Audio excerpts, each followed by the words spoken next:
Good evening, Mr. Bond. Okay, that was shit. But anyway, this is my updated bookshelf bookcase tour. It's expanded quite a bit. Got rid of some stuff, but obviously I replaced old stuff with new stuff. So yeah, so I'm going to do it now. Because I'm walking around, I've not got a clip-on microphone, so I've just got to use the phone microphone. So it could be a bit tinny, so I do apologise for that. I'll try and talk a bit louder and clearer, hopefully. But yeah, so let's get started. Okay. Okay, so as you can see, this is new. So this is my now what I'd call my manga show, my manga wall, but there is some other stuff as well because I've actually got rid of quite a bit of manga. What I've got rid of a lot of the Shonen Jump titles, the smaller size tankobons, which are about £7.99. Basically, I think I'd rather get those digitally. I just don't like the size of them too much, and a lot of Shonen Jump ones I'm not that keen on, to be honest. I prefer like manga aimed at a slightly older group. So let's go and have a look.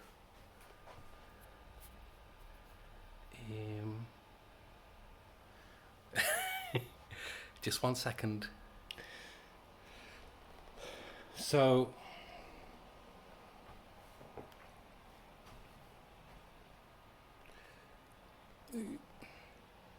on this side here we've got Die Gelder, which is by the mangaka who did Blade of the Immortal. This one, I don't think it gets enough love. It's quite graphic, it's very violent, but it's a really cool, like pulpy revenge drama. Very, very highly recommended. But nobody talks about it. It's Die Gelder. I think there's a third volume that's come out soon. Oh, it's out already. And then we've got Dead Demons, DDD Destruction. That's by Asano. That's really good. A very original slant on alien invasion. It's alien invasion meets slice of life. And then we've come to a big chunk of books now by my favourite mangaka, and that's Naoki Urasawa. So his latest series is Azadora. This is fantastic. It blends historical drama with slice of life, with kaiju. The kaiju just plays a minor part in the initial story, and it slowly builds up and builds up and builds up. Fantastic. One of the best books I've read this year. And there's there's a standalone one, Mujirushi.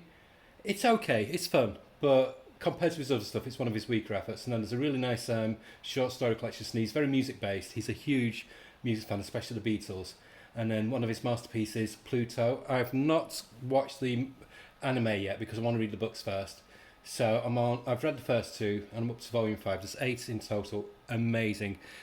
I would recommend buying that. If you want to dip into his stuff, I'd say start with either Azadora or Pluto and then move on to his bigger collections. Talking of his bigger collections, his masterpiece in my mind is 20th Century. Well, I said that's a masterpiece, but another one which is one of my favourite books of all time, 20th Century Boys. And it finishes on a coda, which is 21st Century Boys, which is completed. It just wraps up the whole storyline. It's about a group of friends, starts in the 60s, goes all the way through to the 21st century, and it brings in conspiracy, global threat, and everything. It's a bit like The Stand meets Stand By Me, and all different elements thrown in. It is a huge epic, and you get so invested in all the characters. It's just fantastic. It's better than most American books. It's up there with the finest Alan Moore, Neil Gaiman, you name it. It is just a fantastic read, and I highly recommend people check it out and read it. I'd say once you get into the second one, you'll be so invested. You want to know what happens with the story. And then one of his older works is Master Keaton. I've only got volume 1 because the others hadn't come out, but they'd sold out. But they have seen that they've come back in stock again, so I will start with that. It's okay, a bit lighter in topics than his other stuff. And of course he's done Monster as well, which I will end up getting eventually because I enjoyed the anime.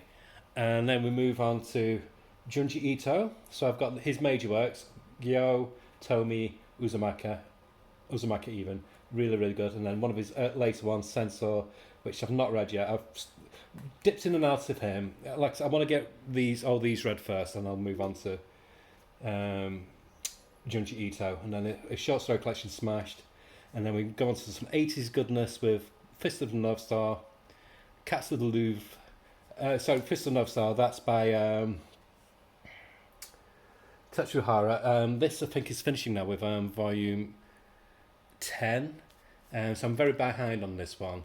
But I got the first three because I didn't want those to sell out, so I could at least dip back in. And then Cats of the Louvre, which is by Taiyo Matsumoto, who did Ping Pong, and I've forgotten the other one that he did about two young lads. But this is very, very European in flavour.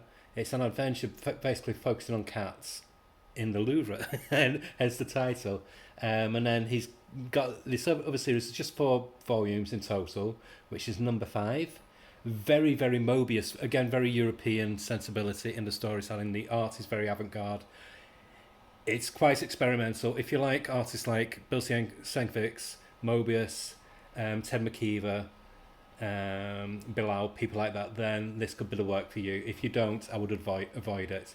And then we've got Shawa Shoten. The artwork, this is one of the exceptions to my tank-band-sized volumes, smaller ones, because this is drawn by the artists of Death Note, and it's about these 2 young lads trying to make the way as stand-up comedians. And Japanese comedy is very, very different tonally to American and UK comedy.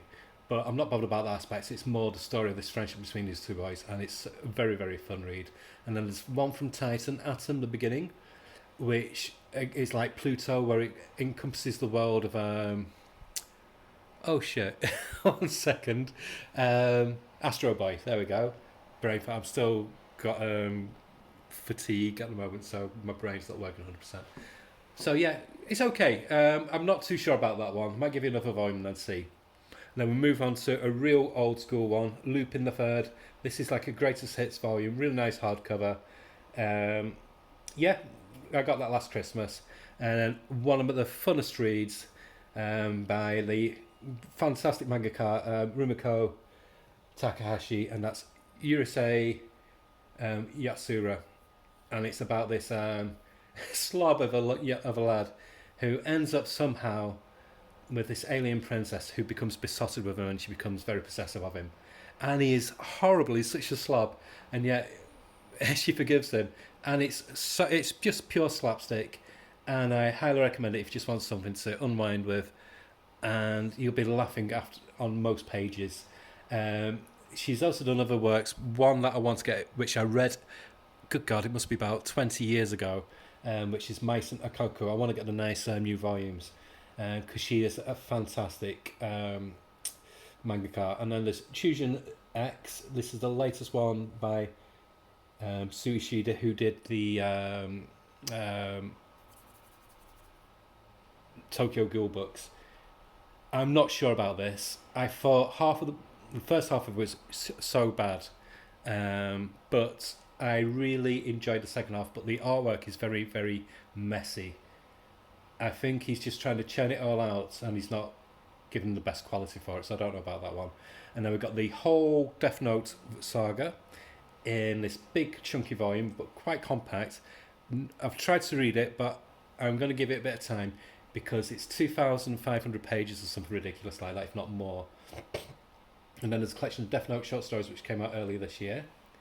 And then we go on to one of the big classics, and that's the Nosaka box set by Hayao Miyazaki of Ghibli fame. And I've also got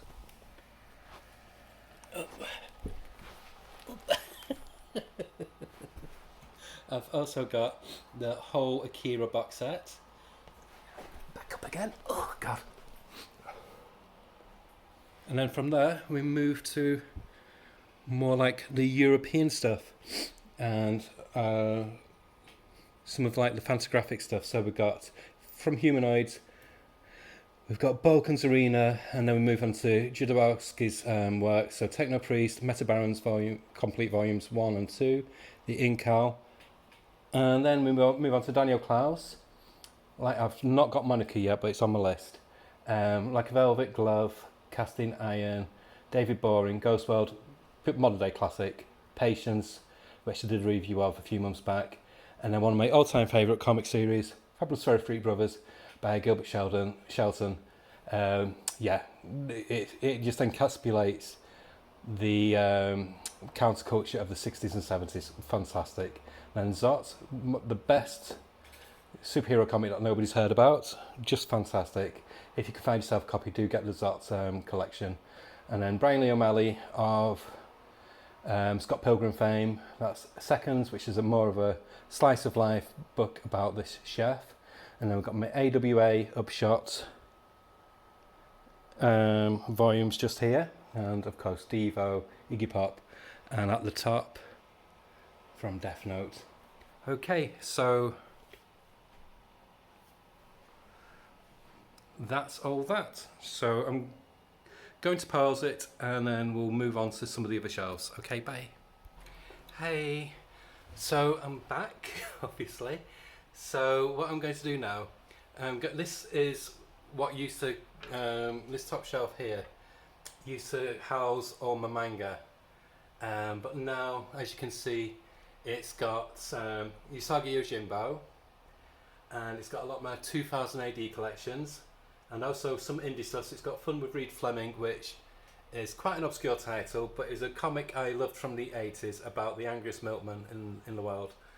And then we've got some 2000 AD and Rebellion titles. So we've got Summer Magic. This came out before Books of Magic and before Harry Potter, but honestly, I don't know if J.K. Rowling read 2000 AD in the early 80s, but there's a lot of similarities. And I've got one from Battle, which is El Mestizo, which is basically like it's this set in the 1800s in America, and he's basically Jimi Hendrix as a bounty hunter, I think he is. I've not actually finished reading that yet. And then Thistlebone, Volume 1, and Volume 2. That is amazing. If you want to try anything from 2000 AD, I would say start with that. It's just perfect. It's very quirky, dark, almost spooky. It's got a fantastic sinister undercurrent. It's like the comic equivalent of The Wicker Man. It's really, really good folk horror, and with amazing artwork as well. And it's by T.C. Eglinton on writing and Simon Davis on artwork. And I've got the Wheel of Worlds, which is this one. Oops, a daisy. 1 second.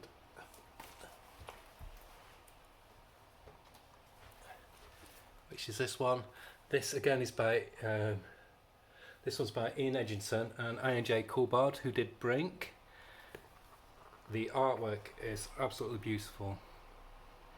It's almost like a steampunk kind of sci-fi story. And then we've got one of my all-time favourite books, and that is Nemesis the Warlock by Pat Mills and Kevin O'Neill doing the majority artwork, with Jesus Redondo doing some of it. And this is the colour one that they did for the Eagle reprints in the 80s. And it's just one of the most perfect worlds ever created in comics. Just fantastic. And Nemesis is now getting a new